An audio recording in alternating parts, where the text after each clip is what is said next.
Also ich bin fest davon überzeugt, dass jeder Mensch hier erfolgreich werden kann und das Beste aus allem machen kann.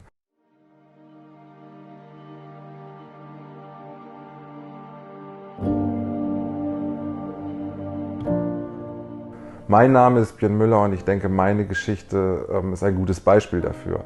Ich komme aus komplizierten familiären Verhältnissen. Meinen Vater habe ich persönlich nie kennengelernt. Unsere Mutter hat bis zum 8. Lebensjahr die Erziehung durchgeführt. Danach ist sie so schwer erkrankt, dass sie das nicht mehr konnte. Ich bin dann zwischen dem 8. und 14. Lebensjahr durch Pflegefamilien geschoben worden.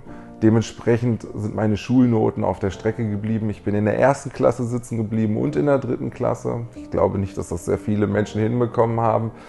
Und dann hatte ich noch ein Erlebnis, ich musste im Musikunterricht mal vor so einer Klasse singen. 20 Kinder, das weiß ich heute noch. Und was glaubt ihr, wer hat am lautesten gelacht? Die Lehrerin hat am lautesten gelacht und das hat mich damals so eingeschüchtert, dass ich nie mehr vor Menschen gesprochen habe. Ich habe immer mündlich, bin ich nach Hause gegangen, habe die Sechsen kassiert. Ich war ein sehr, sehr schlechter Schüler. Auf einem Halbjahreszeugnis hatte ich 11 Fünfen.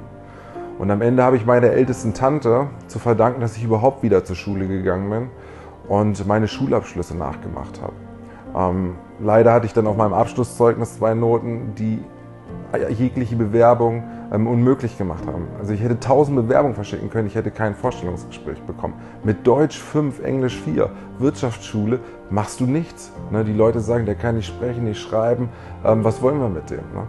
Ja, und deswegen habe ich überlegt, was kannst du stattdessen machen? Damals musste man noch 9 Monate zur Bundeswehr. Ich sage ehrlich, ich wollte nie hin. Und wie das Leben so spielt, sind aus diesen 9 Monaten 9 Jahre geworden. Und dieser Beruf war auch für mich zum richtigen Zeitpunkt am richtigen Ort. Ich habe dort eins gelernt, das Glas ist halb voll, es ist nie halb leer. Und es gibt immer einen Menschen, der einen schwereren Rucksack trägt als du. Jeder von uns trägt einen Rucksack.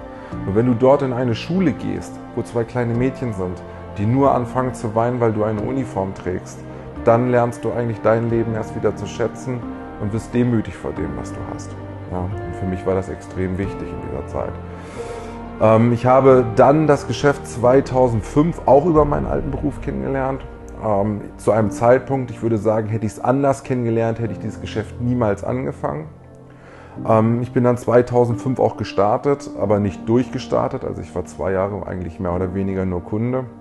Habe in dem Zeitraum sehr, sehr viele Schulden aufgebaut. Ich war total verschuldet. Ich habe noch so einen alten Jaguar gefahren, British Racing Green, richtig cooles Auto, leider in Graben gefahren.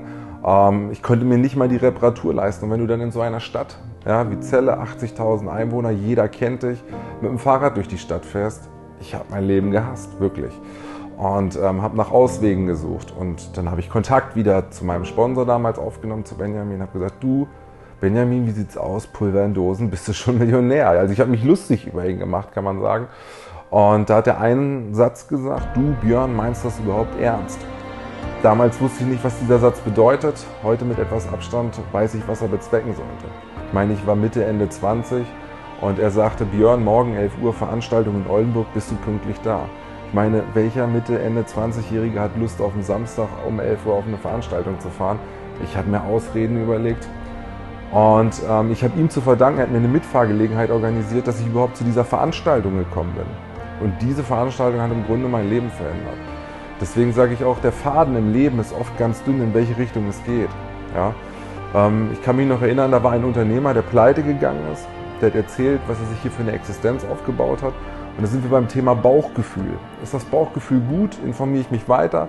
Ist das Bauchgefühl schlecht? Ist es meistens nicht das Richtige für mich? Und mein Bauchgefühl war gut. Ich habe mir mehr Menschen angeguckt, die das erfolgreich machen und bin einfach zu dem Punkt gekommen, wo ich gesagt habe, Mensch Björn, das kannst du auch, das kann die große Chance deines Lebens sein. Und bin dann 2007 gestartet. Seit 2008 mache ich dieses wunderbare Geschäft mittlerweile hauptberuflich und seitdem hat sich mein komplettes Leben gedreht. Ja, ich habe finanzielle, persönliche Freiheit. Ja, keiner sagt mir mehr, was ich tue, wann ich was tue, mit wem ich arbeite. Das ist extrem hohe Lebensqualität. Und ich glaube, wenn du dieses Geschäft mit Vertrauen, mit Liebe arbeitest und dich für die Menschen wirklich interessierst, dann ist es das Beste, was deinem Leben passieren kann.